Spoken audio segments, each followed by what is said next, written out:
प्रशासनिक स्थिति संभाग की अगर हम बात करते हैं तो संभाग 10 है। मध्य प्रदेश में टोटल कितने संभाग हैं? 10 हैं, जैसा हम जानते हैं। जिला आप जानते हैं 52 है। अभी जिला जो है वो प्रस्तावित है, ठीक है। अब वो नागदा वगैरह है ना, और मैहर भी है। तो 4 जिले जो हैं प्रस्तावित है, हम आपको बता देंगे। 4 जिले के अलावा भी आपको समझा देंगे, लेकिन आप इतना पहले जानिए, ठीक है। तो ये आप जानिए। और इसके बाद जिला के बाद विकास खंड। विकास खंड की अगर हम बात करें बेटा तो अभी 313 ही है। 313 विकास खंड है। 424 तहसील हो गई हैं। 424 तहसील हो चुके हैं। और 424 के बाद अभी हम बताएं तो तहसील के अलावा आपको मिल जाएगा क्या? ग्राम। तो ग्राम, कुल ग्राम 54,903 है। कुल ग्राम कहा जाए तो 54,903 है, ठीक है। ये टोटल क्या है? ग्राम है। समझ में आ रहा है? तहसील 424 है, विकास खंड 313 है, जिला 52 है, संभाग 10 है। बोलिए, संभाग कितने हैं? 10 है। जिला कितना है? 52 है। विकास खंड कितना है? 313 है। और इसके साथ साथ 424 क्या है? अपना तहसील है। बताइए ग्राम कितना है? 54,903। टोटल 54,903। आबाद और नाबाद ग्राम की बात नहीं हो रही यहाँ, केवल ग्राम की बात हो रही है। वो अलग बात जब हम पढ़ाएंगे विस्तार पूर्वक। ये बिल्कुल एक नहीं कहते हैं कि एक उस तरह से बता देना, नहीं समझ रहे हैं ना, छोटा सा मध्य प्रदेश का दर्शन करा देना, वो उस तरह दर्शन हो रहा है आप लोग। प्रशासनिक स्थिति समझ में आ गई? प्रशासनिक स्थिति तो मध्य प्रदेश में प्रशासनिक राजनीतिक स्थिति होना चाहिए। राजनीतिक स्थितियां भी होनी चाहिए। प्रशासन के साथ साथ राजनीतिक स्थितियां क्या होती है? तो देखो, राजनीतिक स्थितियां या राजनीतिक स्थितियां जो होती हैं वो हमारे यहाँ से कैसे कैसे लोग चुन के, तो एक तो लोकसभा से जाते हैं,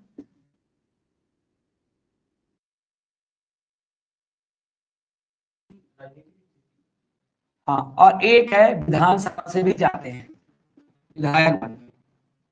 तो हमारे यहाँ राजनीतिक क्या की स्थिति? लोकसभा, राज्यसभा और विधानसभा, यही ना है? लोकसभा, राज्यसभा और विधानसभा। विधान परिषद नहीं है हमारे यहाँ, नहीं है। विधान परिषद नहीं है, ध्यान रखिएगा। मध्य प्रदेश में विधानसभा परिषद है क्या?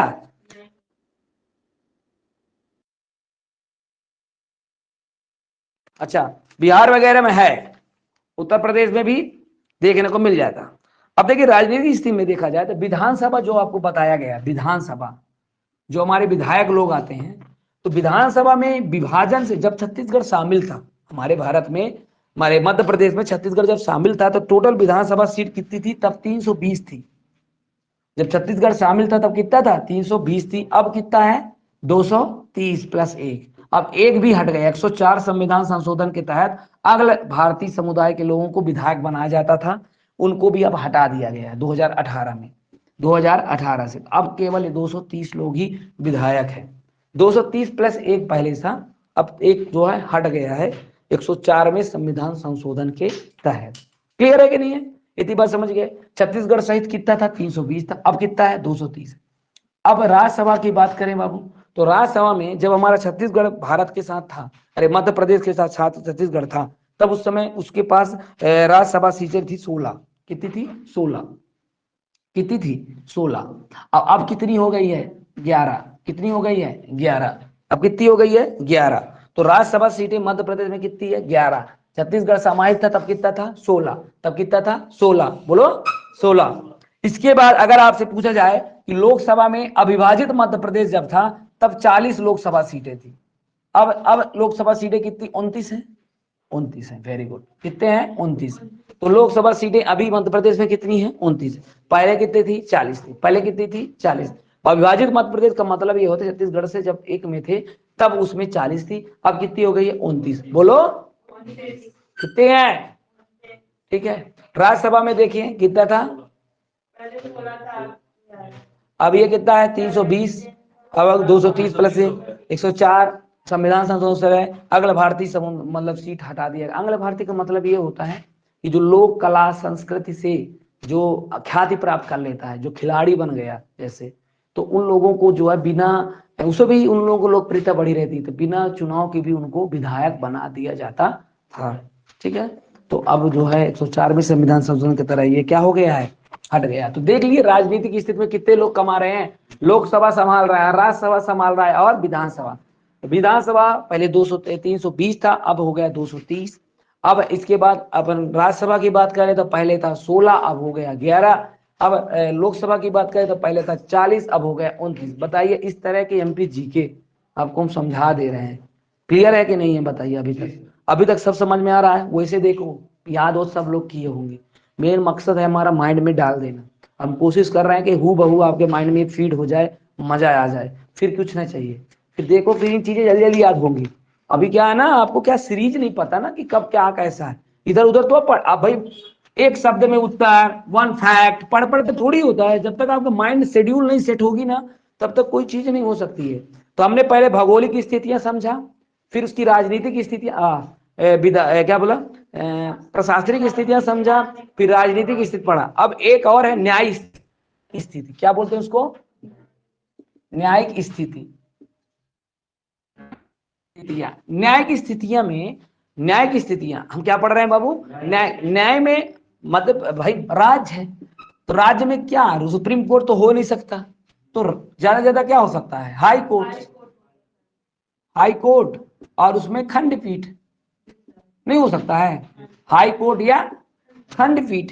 यही तो एक न्यायिक स्थितियां हैं जो कि आपको न्याय 100% दिला सकती हैं, कोई चीज कहानी। अब वो आप खंडपीठ के अलावा आप कहोगे सर क्या तहसील वगैरह में जो बैठते हैं क्या, वो भी आ जाएगा, बट मुख्यतः आपका हाई कोर्ट और खंडपीठ। 1956 में सबसे पहले हमारा हाई कोर्ट बना, मतलब जबलपुर, इसके पहले नागपुर था, है ना, अलग बताया जा रहा है। लेकिन 1956 से हमारा हाई कोर्ट जो है कौन चल रहा है भैया, जबलपुर चल रहा है 1956 से, ठीक है, क्लियर है ना। अब खंडपीठे भी उसी समय पर बन गए, ग्वालियर और इंदौर। ग्वालियर और इंदौर दो ही खंडपीठ है। कौन कौन है, ग्वालियर वाला भी काम कराता है और इंदौर। अब भोपाल प्रस्तावित है बाबू, भोपाल भी खंडपीठ होने वाला है, प्रस्तावित है, ध्यान रखिएगा।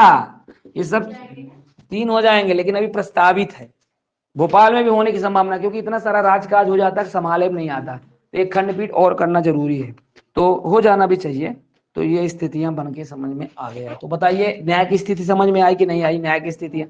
अब आप कहोगे सर न्याय की स्थिति आर्थिक स्थितियां भी एक होती है मध्य प्रदेश को पढ़ने का। न्याय की स्थिति समझ गए ना, अब एक होता आर्थिक स्थितियां। बोलो बाबू क्या, आर्थिक स्थितियां, बोलो आर्थिक स्थितियां। मध्य प्रदेश को पढ़ने का एक ही है आर्थिक स्थितियां। बोलो आर्थिक स्थिति में क्या क्या हो सकता है, एक कृषि और एक खनिज। भाई कृषि आप बताएंगे, हमारा मध्य प्रदेश कृषि प्रधान है और सोयाबीन में प्रथम स्थान रखता है, नहीं रखता है भैया, गलत बोल दिए क्या, सोयाबीन में हमारा मध्य प्रदेश जो है प्रथम स्थान रखता है, ठीक है। और अपन बात कर दें अगर आगे की, तो आपको बता दें खनिज की, तो खनिज में भी हमारा मध्य प्रदेश कमजोर नहीं है, क्योंकि हीरा वाला क्षेत्र तो आपका नाम सुने होंगे, पन्ना वाली बात तो आपने कभी भूला ही ना होगा। तो पन्ना में अगर हम बात करें, तो पन्ना का जो खनिज की बात करें, तो खनिज में पन्ना भी अपन आ जाता है उसमें, ठीक है। हीरा, हीरा के लिए पन्ना भी आ जाता है, समझ में आ रहा है। और एक तांबा में भी है, तांबा के में भी उसमें आता है। तो ये आप चीजें आप थोड़ा देख लीजिएगा, ठीक है। अच्छा इसको फिर और पढ़ाएंगे भी हम। कृषि में तो जानते हो कौन है कृषि में, भारत है, सोयाबीन उत्पादन में हाई है, नाम है उसका, वो ज्यादा बात ही नहीं है। अब आर्थिक ये क्या हो गया आपका, कृषि, खनिज कृषि हो गया।